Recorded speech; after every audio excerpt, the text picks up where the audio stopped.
E na manhã de hoje, a China pediu para que os Estados Unidos levem a sério as preocupações da Rússia sobre a Ucrânia. A solicitação foi feita depois que os americanos apresentaram uma resposta formal à lista de propostas da Rússia para tentar conter a crise na região.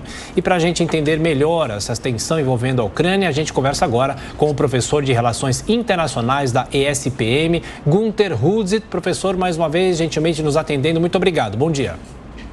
Bom dia, Tiago, Adriana e a todos que nos assistem hoje. Prazer estar com vocês de novo. Nós que agradecemos. Professor, o senhor acha que esse momento é o mais tenso de todo esse imbróglio, de uma possibilidade de um conflito realmente armado?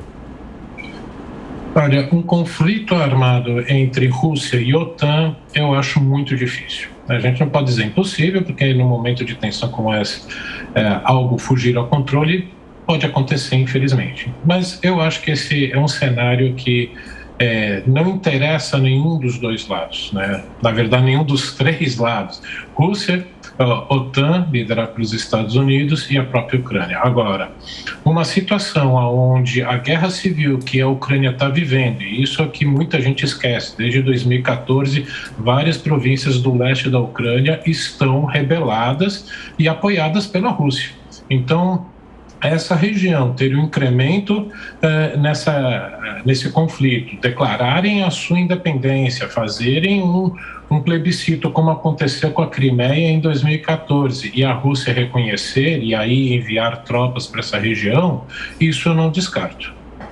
E, professor, qual é o interesse direto da Rússia na Ucrânia e também por que a Alemanha não estaria contribuindo com a OTAN, com os Estados Unidos, para tentar pôr o que se chama panos quentes, colaborar com os Estados Unidos nesse impasse?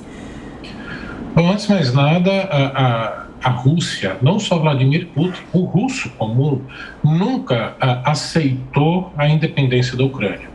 Porque desde o início da fundação do primeiro império que levou ao surgimento do Império Russo, o Império Rusk, Kiev foi a primeira capital desse império. Então, historicamente, a Ucrânia esteve sempre ligada à Rússia.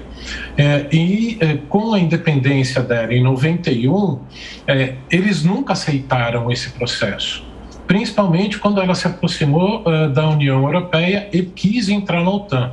E na cultura russa, a OTAN, esse inimigo ocidental, ter tropas na sua fronteira é algo que eles não querem admitir. É algo que vem da Segunda Guerra Mundial com a invasão da Alemanha nazista à União Soviética. Então, na Ucrânia, esse é o ponto. Agora, o que Vladimir Putin também quer é o enfraquecimento da OTAN. E justamente essa posição da Alemanha estar tão reticente à possibilidade de ir à guerra tem favorecido Putin, ou seja, um racha na aliança que levaria um afastamento entre europeus e americanos e ele poder retomar a influência no leste europeu daqueles países que eram parte da União Soviética e parte do bloco soviético. Professor, enquanto isso, o governo americano joga nas costas de Vladimir Putin qualquer responsabilidade, que a bola estaria com ele, qualquer decisão agora vem dele ou dependeria dele. O senhor acha essa estratégia correta? E o mundo não encara Putin com uma credibilidade tão grande, né? Bom, Tiago, a gente tem que pensar numa coisa. Uma guerra contra a Rússia significa uma guerra termonuclear. Significa você perder o seu país, na verdade, a gente deixar de existir como civilização como nós conhecemos hoje. Por quê? Os dois lados, Estados Unidos e Rússia, têm armamento nuclear capaz de destruir a Terra 16 vezes.